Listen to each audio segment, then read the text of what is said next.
Hi guys, how you doing? I'm Richard from GenkiJapan.net, and after I put up the last video about coming to Japan and stuff and when's the best time, I got so many comments and emails and stuff from people saying, what, you're telling people to come to Japan but there's no food in Japan and everywhere is a disaster zone.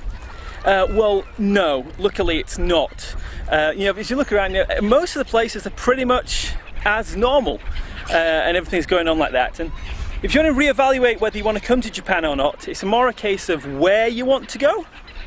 So, if you're thinking of going north of Tokyo into the areas that are affected by the tsunami and things, then obviously don't bother.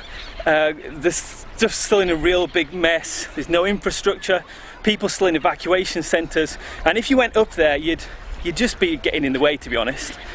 Even if you thought you're going to go as a volunteer and help out and stuff, then you'd still be just taking resources up, and yeah, you'd just be getting in the way again. So I'm sure there are ways we can help in the future, but for the moment the best way to help there is probably financial donations to the Red Cross and places like that. So north of Tokyo, probably forget it, okay? Now, actually Tokyo itself seems to be pretty okay.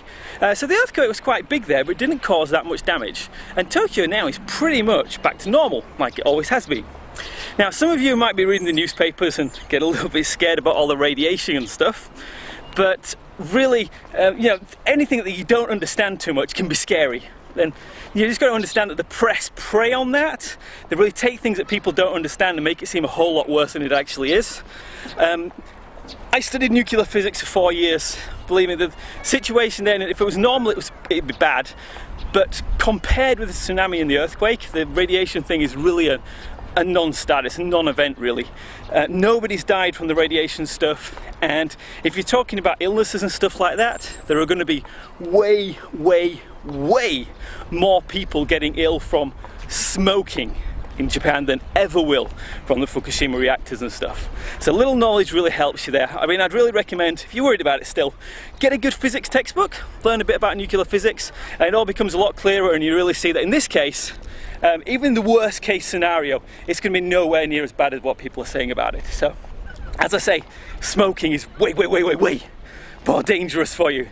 And yeah, so there you go. One thing, and having said that, one thing about Tokyo is that it's coming out in a couple of weeks' time. It's going to be really hot here, so everybody's going to switch on their aircon, and there's not going to be enough electricity to go around because the power stations are offline, obviously. So there's going to be rolling blackouts. Now, if you're the sort of person who needs aircon 24 hours a day, then you might want to think about postponing your trip to Tokyo, because if there's blackouts, it's going to get really hot and stuff. Some of my events have got postponed a bit because of that, but other ones are going ahead fine, and we're going to be doing them in Tokyo, and maybe just get a little bit more sweaty than usual, so that should be fine. Anything from Kyoto and further south is totally 100% normal. Hello. It's 100% normal. People are just laughing at me as I'm filming. It's 100% normal, and as you can see, you know, we're down here now, everyone's at Starbucks and stuff, and it's totally 100% and working as usual.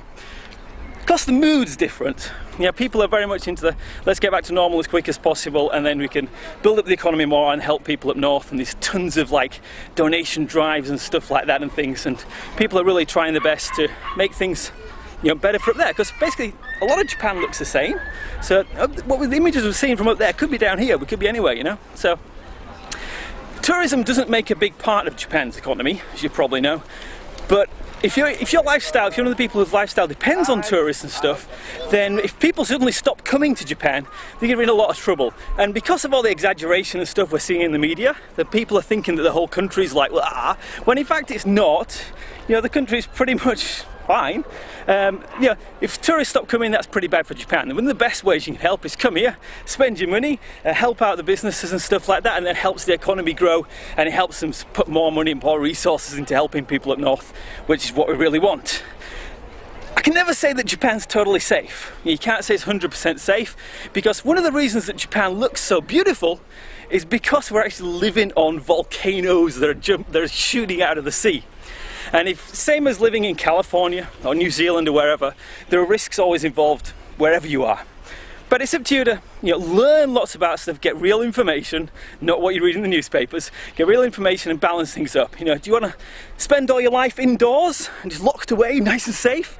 Or do you want to get out and enjoy the amazing things that are around? You got to make those decisions and stuff yourself. So that's it basically. If you're thinking of going up north of Tokyo, probably forget it. Tokyo itself, make your own choice. Anything from Kyoto down south is just still the same Japan as you saw a minute ago. Everybody's really friendly and stuff, and you'll have a totally amazing time. Okay, so yeah, I think that's cool, is it? I hope that helps you out a little bit. If you've got any questions and stuff, put them in the comments and stuff below, and I'll try and get back to you as soon as I can. Okay, see you later. I'm Richard from GenkiJapan.net.